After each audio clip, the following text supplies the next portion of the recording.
பத்திரிகையில் ஊடகங்களுக்கு அதான் செய்தி. கொஞ்சம் ஓரமா சார், கொஞ்சம் ஓரமா சார், கொஞ்சம் ஓரமா சார். 6 மாதம் கழித்து கூட்டணி குறித்து பேசப்படும் தெளிவுபடுத்திட்டேன். பத்திரிகையில் ஊடகங்களுக்கு அதான் செய்தி. கொஞ்சம் ஓரமா சார், கொஞ்சம் ஓரமா சார், கொஞ்சம் ஓரமா சார். 6 மாதம் கழித்து கூட்டணி குறித்து பேசப்படும் தெளிவுபடுத்திட்டேன். பத்திரிகையில் ஊடகங்களுக்கு அதான் செய்தி. கொஞ்சம் ஓரமா சார், கொஞ்சம் ஓரமா சார், கொஞ்சம் ஓரமா சார். 6 மாதம் கழித்து கூட்டணி குறித்து பேசப்படும் தெளிவுபடுத்திட்டேன். பத்திரிகையில் ஊடகங்களுக்கு அதான் செய்தி. கொஞ்சம் ஓரமா சார், கொஞ்சம் ஓரமா சார், கொஞ்சம் ஓரமா சார். 6 மாதம் கழித்து கூட்டணி குறித்து பேசப்படும் தெளிவுபடுத்திட்டேன். பத்திரிகையில் ஊடகங்களுக்கு அதான் செய்தி. கொஞ்சம் ஓரமா சார், கொஞ்சம் ஓரமா சார், கொஞ்சம் ஓரமா சார்.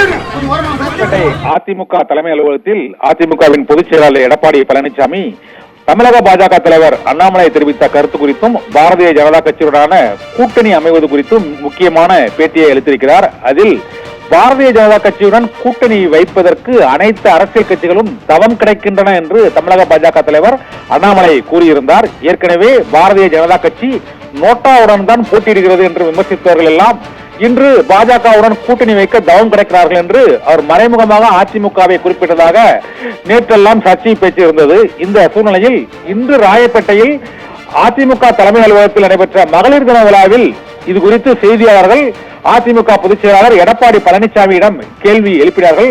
பாரதிய ஜனதா கட்சியுடன் கூட்டணி வைப்பதற்கு அதிமுக தவம் கிடைக்கிறதா என்ற கேள்வியை எழுப்பினார். அப்போது அண்ணாமலை கூறியது அதிமுகவை குறிப்பிட்டு கூறவில்லை, அவர்கள் கூறியது வேறு யாரையோ குறிப்பிட்டிருக்கிறார்கள், நீங்கள் பிரச்சனையை வேண்டுமென்றே உண்டு பண்ணாதீர்கள் என்று கூறிவிட்டார்.